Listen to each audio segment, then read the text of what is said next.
day the dream of easily transportable electronic medical records finally becomes a reality. This will allow patients to easily transmit information from one doctor to another, even if they're different networks and using different record-keeping systems. No matter what system they use, they're all transferable.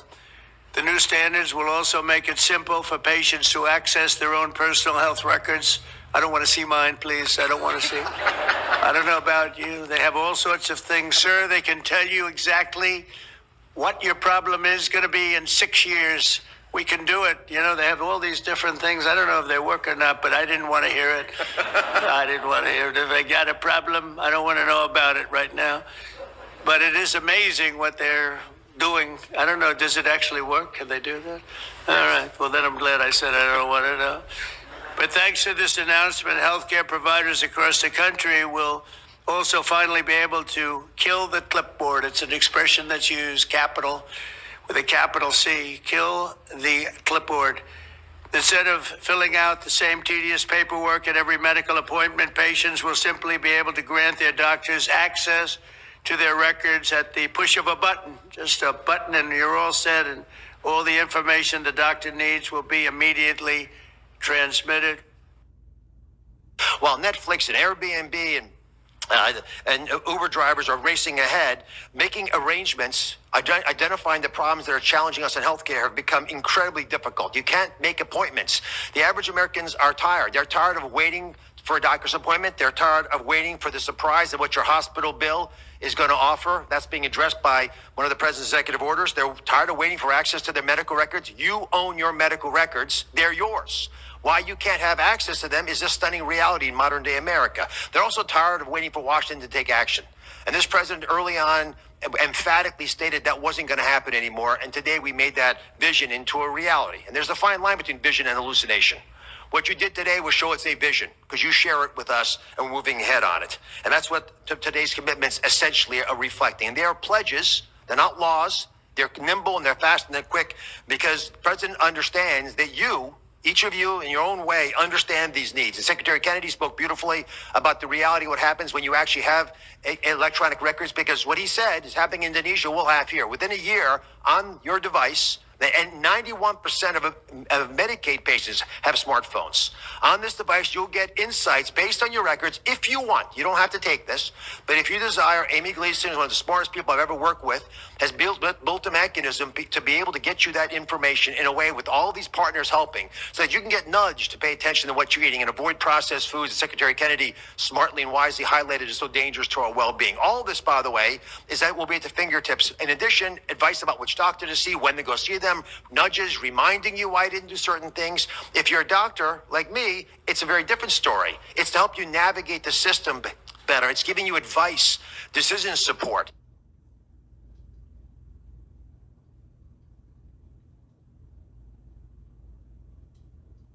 The latest breakthroughs. Turns out one of the biggest discoveries is actually this tiny. See how small that is? This little chip may be the next big thing, and it sounds like it's right from a sci-fi movie, but people all over the world are implanting these into their wrists. So I asked my producer, Dean, to find out more about this cutting-edge technology and what it could mean for your health. And now the Ministry of Health has shifted to the use of biometric verification system for Social Health Authority and the use of the Digital Practice 360 application. This means that patients will no longer use the one-time password authorization method, that's the OTP, to access healthcare at health facilities countrywide. Health Cabinet Secretary Aden Duale says the move is aimed at tightening healthcare verification, curbing fraud, as well as eliminating the misuse of the SHA benefits package. Helen Aura has the details. This marks the start of the Social Health Authority's biometric system, replacing the recently suspended OTP system. The government of Kenya, through SHA, is today rolling out biometric identification and verification for all SHA beneficiaries across the country. This innovation will secure access to health services without having physical documents. Your fingerprint will verify your identity securely. This biometric will help us in eliminating fraud. Health Cabinet Secretary Aden Duale says the biometric system instantly verifies a patient's identity, linking them to their digital health profile, benefits, entitlements, and medical history. All healthcare workers now have an opportunity to view, to approve, and to manage pre-authorization claims and the services they offer directly through Practice 360 app. Kenya's past health coverage provider, the National Hospital Insurance Fund, faced massive fraud, losing over 20 billion Kenya shillings in fraudulent claims. Health service providers say the biometric system is long overdue, arguing that the OTP system was unreliable and aided fraud. Facilities involved in double billing will be suspended. At the same time, President William Ruto has warned hospitals that are charging for outpatient services at dispensaries, health centers, and sub-county facilities. Tumeweka pesa ya serikali kwa budget shilingi bilioni 21 ya matibabu ya Wakenya. Kila Mkenya aende kwa health center, aende kwa dispensary, aende kwa level 4, ile outpatient yote.